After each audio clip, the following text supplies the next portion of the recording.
ഈ വീഡിയോസ് കാണുന്ന നിങ്ങൾക്ക് എല്ലാവർക്കും തന്നെ നാർസിസം എന്നുള്ള കൺസെപ്റ്റ് എന്താണ് എന്നും നാർസിസ്റ്റിക് ആയിട്ടുള്ള ഒരു വ്യക്തിയുടെ ഭാഗത്തുനിന്ന് വരുന്ന ഒരു അബ്യൂസ് നമ്മളെ എത്രത്തോളം ഇൻഫ്ലുവൻസ് ചെയ്യുന്നുണ്ട് എന്നുള്ളതും വ്യക്തമായിട്ട് അറിയുന്നുണ്ടായിരിക്കും.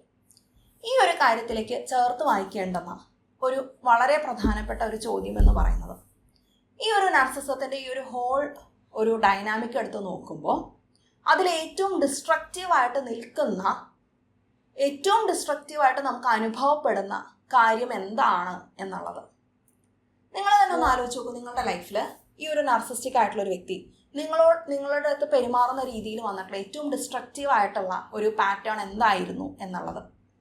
പലർക്കും അതൊരു ഇൻവാലിഡേഷൻ ആയിരിക്കാം.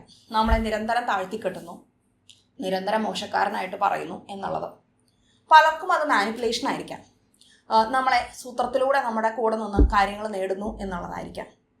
പലർക്കും അത് ഇത് രണ്ടും ആയിരിക്കണം എന്നില്ല. നമുക്ക് ഫീൽ ചെയ്യുന്ന ഒരു സേഫ്റ്റി കുറവ് എന്നുള്ളതായിരിക്കാം. ഈ ഒരു വ്യക്തി നിരന്തരം ദേഷ്യപ്പെടുകയും ഷൗട്ട് ചെയ്യും, ബഹളമൊക്കെ വയ്ക്കുകയും ചെയ്യുന്നത് കൊണ്ട് തന്നെ നമുക്ക് അവിടെ സേഫായിട്ട് ഫീൽ ചെയ്യുന്നുണ്ടായിരിക്കില്ല. അപ്പോൾ ആ ഒരു കാര്യമായിരിക്കാം ഏറ്റവും പ്രധാനമായിട്ടുള്ള ഒരു ഡിസ്ട്രക്റ്റീവ് ആയിട്ടുള്ള ഒരു കാര്യമായിട്ട് ഫീൽ ചെയ്യുന്നത്. എന്നാൽ ഇതിനേക്കാളും എല്ലാം മുകളിൽ തന്നെ നമുക്ക് ഒരു ദീർഘ ടൈമിലേക്ക് നമ്മൾ കുറച്ചും കൂടി ഒരു ഇമോഷണൽ അബ്യൂസിൻ്റെ പെർസ്പെക്റ്റീവിൽ കാണുമ്പോൾ ഏറ്റവും ഡിസ്ട്രക്റ്റീവ് ആയിട്ടുള്ളതായിട്ട് ലോകത്തിലെ എല്ലാ നാർസിസവുമായിട്ട് ഡീൽ ചെയ്യുന്ന ആളുകളും സമ്മതിക്കാൻ സാധ്യതയുള്ള ഒരു കാര്യമെന്ന് പറയുന്നത് ഗ്യാസ് ലൈറ്റിംഗ് ആയിരിക്കും. എന്തുകൊണ്ടാണ് ഗ്യാസ് ലൈറ്റിംഗ് എന്നുള്ളത് അത്രമാത്രം ഡിസ്ട്രക്റ്റീവ് ആയിട്ടുള്ള ഒരു കാര്യമായിട്ട് മാറുന്നത്? ഇന്ന് നമുക്ക് സംസാരിക്കാം ഈ ഒരു വീഡിയോയിലൂടെ. എല്ലാവർക്കും ബോധിയിലേക്ക് സ്വാഗതം.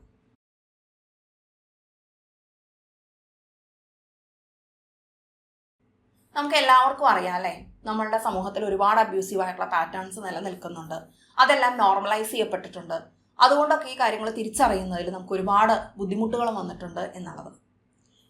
ഈ ഒരു കാര്യത്തിലേക്ക് വേണ്ടിയിട്ട് എല്ലാവർക്കും ആ ഒരു അവയർനെസ് എത്തിക്കുക എന്നുള്ള രീതിയിലാണ് ബോധിയുടെ എല്ലാ സോഷ്യൽ മീഡിയ പ്ലാറ്റ്ഫോംസും വർക്ക് ചെയ്യുന്നത്. നമുക്ക് യൂട്യൂബിൽ മാത്രമല്ല ഫേസ്ബുക്കിലും ഇൻസ്റ്റാഗ്രാമിലും പേജസ് ഉണ്ട്, വിസിറ്റ് ചെയ്യാനായിട്ട് മറക്കരുത്. ഈ ഒരു വീഡിയോ നിങ്ങൾക്ക് ഇഷ്ടപ്പെട്ടിട്ടുണ്ടെങ്കിൽ ലൈക്ക് ചെയ്യാനും, ഇഷ്ടപ്പെട്ടില്ലെങ്കിൽ ഡിസ്ലൈക്ക് ചെയ്യാനും, കൂടുതൽ വീഡിയോസിന് വേണ്ടിയിട്ട് ചാനൽ സബ്സ്ക്രൈബ് ചെയ്യാനും മറക്കില്ലല്ലോ. നമുക്ക് വീഡിയോയിലേക്ക് കടക്കാം.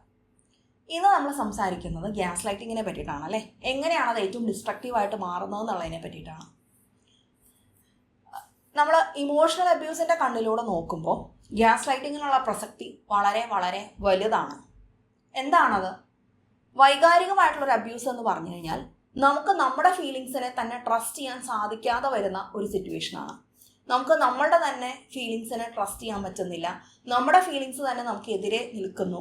റിയാലിറ്റി എന്താണ് എന്ന് നമ്മൾ കൺഫ്യൂസ്ഡ് ആവുന്നു എന്നുള്ള രീതിയിൽ ഈ ഒരു രീതിയിലേക്ക് എത്തിക്കുന്നതിൽ ഗ്യാസ് ലൈറ്റിങ്ങിന് ഒരുപാട് പങ്കുണ്ട്. എന്താണ് അപ്പോൾ ഗ്യാസ് ലൈറ്റിംഗ് എന്ന് പറഞ്ഞു കഴിഞ്ഞാൽ? നമ്മൾ മുൻപ് 2 വീഡിയോയിൽ വിശദമായിട്ട് ഗ്യാസ് ലൈറ്റിങ്ങിനെ പറ്റി സംസാരിച്ചിരുന്നു. ഗ്യാസ് ലൈറ്റിംഗ് എന്ന് പറഞ്ഞു കഴിഞ്ഞാൽ അവിടെ നമ്മളുടെ റിയാലിറ്റി ഇല്ല എന്നുള്ള രീതിയിൽ പറയുക.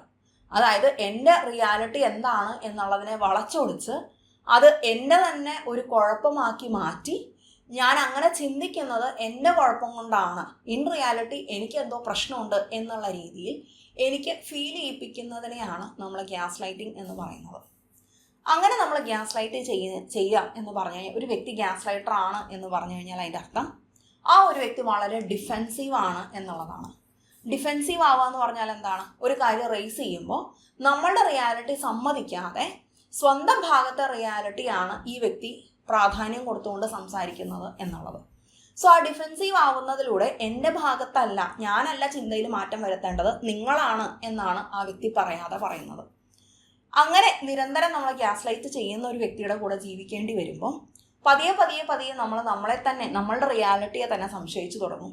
നമ്മൾ ചിന്തിക്കുന്നതിൽ എന്തോ പ്രശ്നമുണ്ടല്ലോ എന്ന് ചിന്തിച്ചു തുടങ്ങും. നമ്മളുടെ തന്നെ ചിന്തകളെയും നമ്മളുടെ തന്നെ തീരുമാനങ്ങളെയും നമ്മളുടെ തന്നെ അഭിപ്രായങ്ങളെയും നമ്മൾ ഡൗട്ട് ചെയ്യുന്നു എന്നുള്ളതിലേക്ക് ഗ്യാസ് ലൈറ്റിങ്ങിനുള്ള ഒരു സ്ഥാനം ഒട്ടും ചെറുതല്ല. ഗ്യാസ് ലൈറ്റിംഗ് എന്ന് പറയുന്നത് നമ്മൾ ഈ പറയുന്ന അത്ര സിമ്പിൾ ആയിട്ടുള്ള ഒരു കൺസെപ്റ്റ് അല്ല. യഥാർത്ഥത്തിൽ പറയുകയാണെങ്കിൽ ഗ്യാസ് ലൈറ്റിങ്ങിന് സൈക്കോളജിക്കലായിട്ട് മാത്രമല്ല, സോഷ്യോളജിക്കലായിട്ടും ഫിലോസഫിക്കലുമായിട്ടുള്ള എക്സ്പ്ലനേഷൻസ് നമുക്ക് കാണാനായിട്ട് സാധിക്കും. ഫിലോസഫിയിലെല്ലാം തന്നെ ഗ്യാസ് ലൈറ്റിങ്ങിനെ പറ്റി ഒരുപാട് എക്സ്റ്റെൻസീവ് ആയിട്ടുള്ള സ്റ്റഡീസ് നമുക്ക്, അല്ലെങ്കിൽ റിവ്യൂ പേപ്പേഴ്സൊക്കെ നമുക്ക് കാണാനായിട്ട് സാധിക്കും.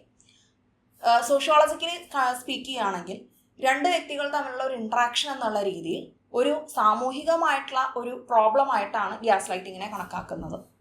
ആ ഒരു സാമൂഹികമായിട്ടുള്ള പ്രോബ്ലം എന്ന് പറയുന്നത് ഒരു ഗ്രൂപ്പ് ഓഫ് ആളുകളുടെ റിയാലിറ്റി ഡിനൈ ചെയ്യപ്പെടുന്നു എന്നുള്ള രീതിയിലെല്ലാം തന്നെ സമൂഹത്തിന് അതുണ്ടാക്കുന്ന ഒരു എഫക്റ്റിനെ പറ്റിയെല്ലാം സോഷ്യോളജിക്കലി അതിലെ പഠനങ്ങൾ നമ്മൾക്ക് കാണാൻ സാധിക്കും.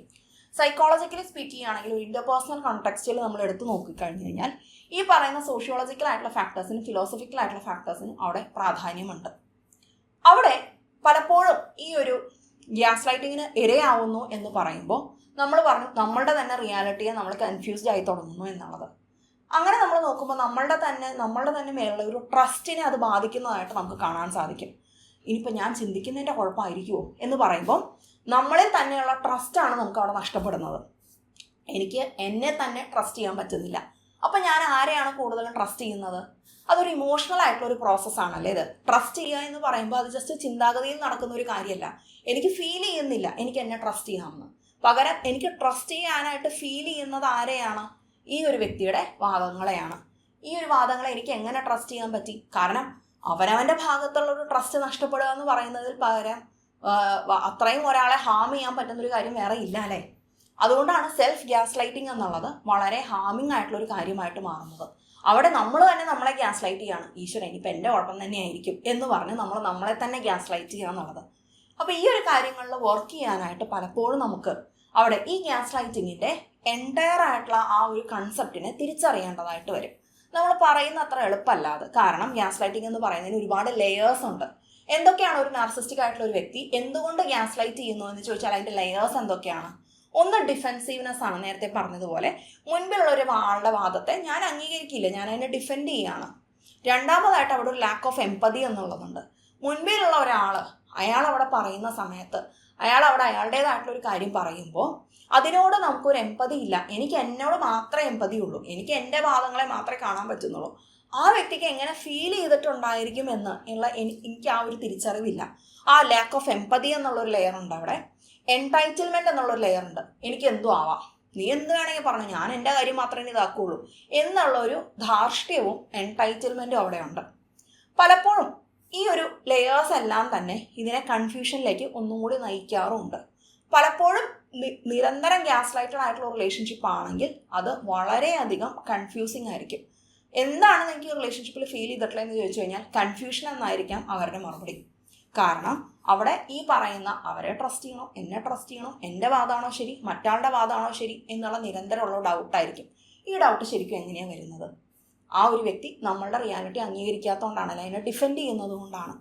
പലപ്പോഴും ഗ്യാസ് ലൈറ്റിംഗ് എന്ന് പറയുന്ന പാറ്റേൺ നാർസിസ്റ്റിക് ആയിട്ടുള്ള ആൾക്കാർ മാത്രമല്ല ഉപയോഗിക്കുന്നത്. പൊതുവിൽ ഡിസഗ്രിയബിൾ ആയിട്ടുള്ള ഒരുവിധം ആൾക്കാരെല്ലാം തന്നെ ഗ്യാസ് ലൈറ്റിംഗ് എന്നുള്ളത് ഉപയോഗിക്കാറുണ്ട്. പലപ്പോഴും അതൊരു അൺഇൻറ്റൻഷണൽ ആയിട്ടുള്ളൊരു ഗ്യാസ് ലൈറ്റിംഗ് ആയിട്ട് മാറാറുണ്ട്. അൺഇൻറ്റൻഷണൽ എന്ന് പറയുമ്പോൾ മനഃപൂർവ്വം അല്ലാതെ ആയിട്ടുള്ള ഒരു ഗ്യാസ് ലൈറ്റിംഗ് ആയിട്ട് കാണാറുണ്ട്. കുറച്ചൊരു പവർ ഓറിയൻറ്റഡ് ആയിട്ടുള്ള ആൾക്കാരൊക്കെ ആകുമ്പം അവിടെ ഒരു അങ്ങനെ ശ്രദ്ധിക്കാതെ തന്നെ ഗ്യാസ് ലൈറ്റ് ചെയ്യാറുണ്ട് അവിടെ. ഇനി അവിടെ ഒരു ഇൻറ്റൻഷണലായിട്ട് അവിടെ ഗ്യാസ് ലൈറ്റ് ചെയ്യുക എന്ന് പറയുമ്പോൾ നാർസിസ്റ്റിക് ആയിട്ടുള്ള ആൾക്കാരാണത്. അതായത് ഇൻറ്റൻഷണലായി തന്നെ മനഃപൂർവ്വമായി തന്നെ ഈ ഒരു വ്യക്തിയെ മാനിപ്പുലേറ്റ് ചെയ്യുന്നതിന് വേണ്ടി തന്നെ അവിടെ ഗ്യാസ് ലൈറ്റ് ചെയ്യുന്നതായിട്ട് നമുക്ക് കാണാനായിട്ട് സാധിക്കും. ഇത്തരത്തിലെല്ലാം നോക്കുമ്പോൾ ഇത്രയും കൺഫ്യൂസിങ് ആണ് ഈ ഒരു ഗ്യാസ് ലൈറ്റിംഗ് എന്നുള്ളത് അല്ലേ. പലപ്പോഴും നമുക്ക് ഈ പറഞ്ഞ ഫിലോസഫിക്കലായിട്ടുള്ള കൺസെപ്റ്റ്സ് എടുത്ത് നോക്കുമ്പോഴെല്ലാം തന്നെ അത് വേർതിരിച്ചറിയാനായിട്ട് കുറച്ച് ബുദ്ധിമുട്ട് തോന്നും. പലതരത്തിലും ഗ്യാസ് ലൈറ്റിംഗ് ഉണ്ട് എന്നുള്ളതും ഇതിനെ കുറച്ചും കൂടി വ്യത്യസ്തമാക്കുന്ന ഒരു ഫാക്ടറാണ്. പലതരത്തിലും ഗ്യാസ് ലൈറ്റിംഗ് ഉണ്ട്. ഉദാഹരണത്തിന് ഒരു വ്യക്തിയുടെ ഭാഗത്തെ മിനിമൈസ് ചെയ്തുകൊണ്ട് ഗ്യാസ് ലൈറ്റ് ചെയ്യാം. ഇത്ര വലിയ കാര്യമൊന്നുമല്ല, നീ എന്തിനാ ഇതൊക്കെ ഇതാക്കണേ എന്നുള്ള രീതിയിൽ മിനിമൈസ് ചെയ്തുകൊണ്ട് ഗ്യാസ് ലൈറ്റ് ചെയ്യാം. ഇമോഷണലി ഗ്യാസ് ലൈറ്റ് ചെയ്യാം. അതായത് ആ വ്യക്തിയുടെ ഇമോഷൻസിനെ നെഗറ്റീവായിട്ട് ചിത്രീകരിച്ചുകൊണ്ട് ഗ്യാസ് ലൈറ്റ് ചെയ്യും. അല്ലെങ്കിൽ നീ മഹാദേഷ്യക്കാരനാണ്, അതുകൊണ്ടാണ് നിനക്ക് ഇങ്ങനെയൊക്കെ തോന്നുന്നത്, അല്ലെങ്കിൽ ഒന്നും പറയാൻ പറ്റില്ല നിൻ്റെ അടുത്ത്, നീ അപ്പോഴത്തേക്ക് ഭയങ്കര സെൻസിറ്റീവ് ആയതുകൊണ്ട് എന്ത് പറഞ്ഞാലും നിനക്ക് അപ്പം തന്നെ ഫീൽ ചെയ്യും, അത് നിൻ്റെ എന്തോ കുഴപ്പമാണ്. അപ്പോൾ ഈ രീതിയിലെല്ലാം പറയുമ്പോൾ മുൻപിലുള്ള ആൾക്കാണ് കുഴപ്പം എന്നവിടെ പറയാതെ പറയാണ്. അതായത് എനിക്കല്ല കുഴപ്പം, ഞാൻ നിന്നെ ഹേർട്ട് ചെയ്തതല്ല ഇവിടുത്തെ പ്രശ്നം, നിനക്കത് ഫീൽ ആയതാണ് പ്രശ്നം എന്നുള്ള രീതിയിലുള്ള ഇടപെടലുകൾ അവിടെ വരുന്നുണ്ടല്ലേ. അങ്ങനെ നമ്മൾ നോക്കുകയാണെങ്കിൽ ഒരു 10-15ഓളം തരത്തിലുള്ള ടൈപ്പ് ഓഫ് ഗ്യാസ് ലൈറ്റിംഗ് അവിടെ ഉണ്ട്. നമ്മൾ ഈ പറയുന്ന കാര്യങ്ങളെപ്പറ്റി വ്യക്തമായിട്ട് തിരിച്ചറിയുന്നത് നമ്മളെ ഒരുപാട് സഹായിക്കുന്ന ഒരു കാര്യമാണ്. ഈ ഒരു കാര്യത്തിൽ ഗ്യാസ് ലൈറ്റിങ്ങിൽ നിങ്ങൾക്ക് കൂടുതലായിട്ട് വർക്ക് ചെയ്യണം എന്നുണ്ടെങ്കിൽ നമ്മുടെ ക്ലിനിക്കിനെ കോൺടാക്ട് ചെയ്ത് കഴിഞ്ഞാൽ നമുക്ക് അവിടെ ഒരു പ്രോഗ്രാം ഉണ്ട്, ഹാൻഡ്ലിംഗ് ഗ്യാസ് ലൈറ്റിംഗ് എന്ന് പറഞ്ഞ്. ഈ ഒരു പ്രോഗ്രാമിൽ 26ഓളം വീഡിയോസ് ഉണ്ട്, കുറച്ച് ജേർണൽ ചെയ്യാനുള്ള ടോപ്പിക്സ് ഒക്കെ ഉണ്ട്. ഇതുവഴി ഗ്യാസ് ലൈറ്റിംഗ് എന്താണ് എന്നുള്ളത് കൂടുതൽ അടുത്ത് മനസ്സിലാക്കാനും എങ്ങനെ നമുക്ക് അതിൽ നിന്ന് നമ്മുടെ തന്നെ ഒരു സെൽഫിനുള്ള ഒരു ട്രസ്റ്റ് നഷ്ടപ്പെടുന്നത് എങ്ങനെ എന്നുള്ളത് തിരിച്ചറിയാനും എങ്ങനെ മുന്നോട്ട് പോകണം എന്ന് പ്ലാൻ ചെയ്യാനും എല്ലാം ഈ ഒരു വർക്ക്ഷോപ്പ് നിങ്ങളെ സഹായിക്കും. നിങ്ങൾക്ക് അതിൽ വർക്ക് ചെയ്യണമെന്നുണ്ടെങ്കിൽ ക്ലിനിക്കിനെ കോൺടാക്ട് ചെയ്യുക. ഈ ഒരു വർക്ക്ഷോപ്പിൻ്റെ ഡീറ്റെയിൽസ് ഡിസ്ക്രിപ്ഷനിലുണ്ട്, നോക്കാനായിട്ട് മറക്കരുത്. അത് നിങ്ങൾ പർച്ചേസ് ചെയ്യുന്നത് വഴി നിങ്ങൾക്ക് ഈ പറയുന്ന ഈ ഒരു ഗ്യാസ് ലൈറ്റിംഗ് എന്ന് പറയുന്ന ഒരു കൺസെപ്റ്റിനെ തിരിച്ചറിയാനും അതിലേക്ക് കൂടുതൽ ആഴത്തിൽ മനസ്സിലാക്കി എന്നെ എങ്ങനെയെല്ലാം അത് ഇൻഫ്ലുവൻസ് ചെയ്തിട്ടുണ്ടായിരിക്കും എന്ന് മനസ്സിലാക്കാനും സാധിക്കും. ഗ്യാസ് ലൈറ്റിംഗ് എന്ന് പറയുമ്പോഴത്തേക്കും അത് നമ്മൾ ഒരു നർസിസം എന്നുള്ള രീതിയിൽ വർക്ക് ചെയ്യുന്ന ഡോക്ടർ രമണി ഗ്യാസ് ലൈറ്റിങ്ങിനെ പറയുന്നത് ഡെത്ത് ബൈ 1000 കട്ട്സ് എന്നാണ്. അതായത് ഒരു 1000 മുറിവുകൾ കൊണ്ടുള്ള ഒരു മരണമായിട്ടാണ് ഈ ഒരു ഗ്യാസ് ലൈറ്റിങ്ങിനെ അവർ ഉദ്ദേശിക്കുന്നത്. എങ്ങനെയാണ് അതിനെ അങ്ങനെ കണക്കാക്കാനായിട്ട് സാധിക്കുന്നത്? കാരണം നമ്മളെ തന്നെ നമുക്കെതിരെ തിരിയുന്നത് വഴി, നമ്മൾ തന്നെ നമുക്കെതിരെ തിരിയുന്നത് വഴി നമ്മളെന്നുള്ള ഒരു വ്യക്തിക്ക് അവിടെ ഒരു സ്പേസേ ഇല്ല അല്ലേ. പിന്നെ അവിടെ നമ്മളെന്ന് പറയുന്ന ഒരു റിയാലിറ്റിക്ക് തന്നെ അവിടെ ഒരു സ്പേസ് ഇല്ല. നമ്മൾ പിന്നെ എത്രയോ ദൂരം നടക്കേണ്ടി വരും നമ്മുടേതായിട്ടുള്ള റിയാലിറ്റിയിലേക്ക് തിരിച്ചു വരുന്നതിന് അല്ലേ. നമ്മൾ തന്നെ നമ്മുടേതായിട്ടുള്ള വാദങ്ങളെ വിശ്വസിക്കുന്ന ഒരു സ്പേസിലേക്ക് എത്താനായിട്ട് എത്രയോ ഹീലിങ്ങിലൂടെ നമ്മൾ പോകേണ്ടി വരും. അതുകൊണ്ട് തന്നെയാണ് ഗ്യാസ് ലൈറ്റിങ്ങിനെ അവർ ഡെത്ത് ബൈ 1000 കട്ട്സ് എന്നുള്ള രീതിയിൽ വിശേഷിപ്പിക്കുന്നത്. എല്ലാവർക്കും ഗ്യാസ് ലൈറ്റിംഗ് എന്ന് പറയുന്നത് കുറച്ചും കൂടി എങ്ങനെയാണ് നമുക്ക് വളരെ ഡിഫിക്കൽട്ടായിട്ടുള്ളൊരു കാര്യമായിട്ട് മാറുന്നത് എന്നും സെൽഫിനെ തന്നെയുള്ള ഒരു ട്രസ്റ്റ് അവിടെ നഷ്ടപ്പെടുന്നത് എങ്ങനെയാണ് എന്നുള്ളതും കുറച്ചും കൂടി ഒരു ക്ലാരിറ്റി കിട്ടിയിട്ടുണ്ടാവും വിശ്വസിക്കുന്നു. ഇനിയും അടുത്തൊരു ദിവസം അടുത്തൊരു വീഡിയോയിലൂടെ കാണുന്നവരെ എല്ലാവർക്കും നന്ദി, നമസ്കാരം.